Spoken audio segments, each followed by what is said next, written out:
Pessoal, vamos falar então de duas leis que são muito úteis para a gente na geometria plana. E é interessante que você veja antes a aula que eu fiz sobre trigonometria, para você entender o que é o seno e o que é o cosseno e conseguir dominar esse assunto com mais tranquilidade, beleza? Vou deixar o card passando aí para vocês.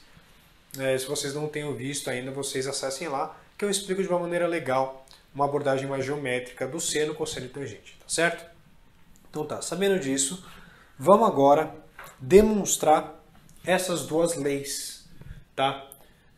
Lei equivale sempre, tá certo? E a gente vai demonstrar aqui as duas, vocês vão ver que é muito interessante a demonstração de ambas, tá? Então, olha só, vamos começar com a lei dos senos, tá? A lei dos senos, por que eu fiz uma circunferência aqui, né? Bom, vocês vão entender. Vamos relembrar alguns itens importantes de ângulos na circunferência. Olha só, pessoal. Vamos supor aqui que a gente tem o nosso centro da circunferência aqui, mais ou menos. E aí a gente tem um ângulo central qualquer. Beleza? A gente tem um ângulo central aqui que eu vou falar que vale alfa. Certo? Tanto faz. Aí, eu vou ter, por exemplo, agora um ângulo inscrito. Certo? Por exemplo... Não, eu fiz num lugar ruim aqui. Vou fazer um ângulo inscrito aqui, assim, ó. O ângulo inscrito, então, ele está partindo desse ponto da circunferência e ele deve enxergar esse mesmo arco, tá? Esse arco descrito pelo ângulo central. Lembrando que esse arco tem o valor de alfa também, né? Olha aqui, pessoal. Então, aqui está o nosso ângulo inscrito, que enxerga esse mesmo arco de valor alfa. Se esse arco mede alfa, tem um valor alfa, o ângulo inscrito que enxerga esse arco deve medir a metade desse arco, ou seja, alfa sobre 2. Beleza? Então, revisãozinha curta aí. Agora eu vou aproveitar essa circunferência e vou apagar o que eu fiz em azul para a gente demonstrar essa lei aí.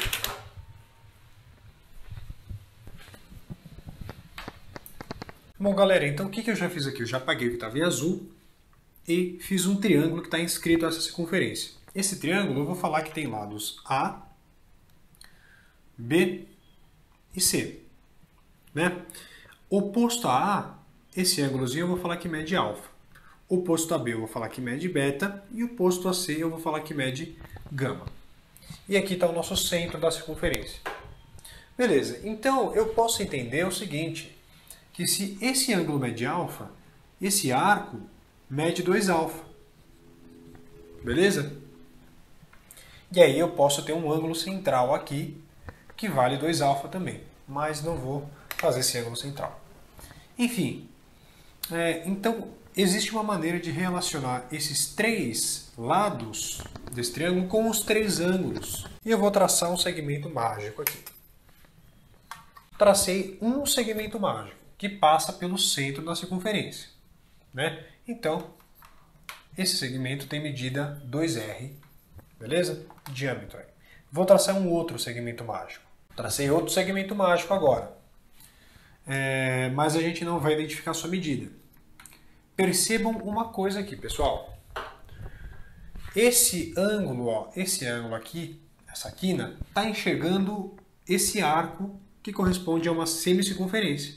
Ou seja, esse arco tem medida de 180 graus. Perfeito? E, consequentemente, se esse daqui é um ângulo interno, ele vai medir a metade de 180. Então, esse ângulo deve ser um ângulo reto. Né? E outra coisa interessante é esse ângulo aqui. Ó. Esse ângulo aqui está enxergando esse arco de 2 alfa. Certo? Se ele está enxergando esse arco de 2 alfa, esse ângulo aqui tem que medir alfa. Beleza, então, pessoal? Então, reparem aqui agora. Eu poderia ter feito essa análise para qualquer um desses ângulos, tanto para beta quanto para gama também. Mas para não poluir a figura, eu vou fazer só para alfa, e aí isso vai valer para os outros dois também. Então reparem aqui, nesse novo triângulo aqui, ó, eu posso aplicar, por exemplo, o seno de alfa. E aplicando o seno de alfa, tem que saber. É dado, né, geometricamente, isso daqui é a mesma coisa que falar em cateto oposto a alfa, que é igual a A, dividido pela hipotenusa desse triângulo retângulo, que é 2R. certo? Daqui a gente tira o seguinte, que 2R, eu vou te multiplicar para lá, passar esse 2R para lá, multiplicando esse seno de alfa para cá, dividindo, é igual a A sobre o seno de alfa, né? Agora perceba que aqui pode estar tanto beta quanto gama. Mas se tiver beta, aqui em cima tem que ir o B, que é o lado oposto a beta. Ou se tiver gama, se aqui for gama, aqui em cima tem que estar o C, que é o lado oposto a gama. Então aqui a gente vai tirar a seguinte fórmula. A sobre o seno de alfa, que é o ângulo oposto a A, é igual a 2R. Né? Agora, fazendo essa manipulação, também quando eu isolo 2R, eu obtenho, por exemplo, B sobre o seno de seu ângulo oposto, seno de beta. Ou também C sobre o seno de gama. Tudo isso tem que ser igual a 2 vezes o raio. Beleza, gente? Olha só então a nossa lei dos senos aqui. Ó. É isso aqui. Relaciona todos os lados com os senos, com os ângulos dos respectivos, com os ângulos opostos aos respectivos lados. E não se esqueçam que tudo isso é igual a 2 vezes o raio da circunferência circunscrita a esse triângulo. Beleza? Essa é a lei dos senos. Maravilha? Então vamos para a lei do cosseno agora. Bom, lei dos senos, né, tá no plural, porque envolve todos os 3 senos aí dos 3 ângulos internos do triângulo. Lei do cosseno vai envolver um ângulo só. Por exemplo, esse daqui. Esse daqui é o θ, né? Bom, então observe aqui que eu tenho um triângulo genérico, também não tenho especificação para esse tipo de triângulo. Um triângulo escaleno, né?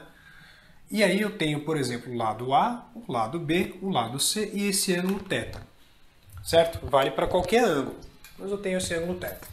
Aí eu vou traçar a altura relativa ao lado AB desse triângulo.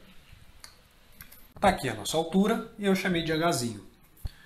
Essa altura, o pé dessa altura, vai cair aqui, que eu vou chamar de P, tá? O pé dessa altura, né? E aí eu consigo observar 2 segmentos novos aí.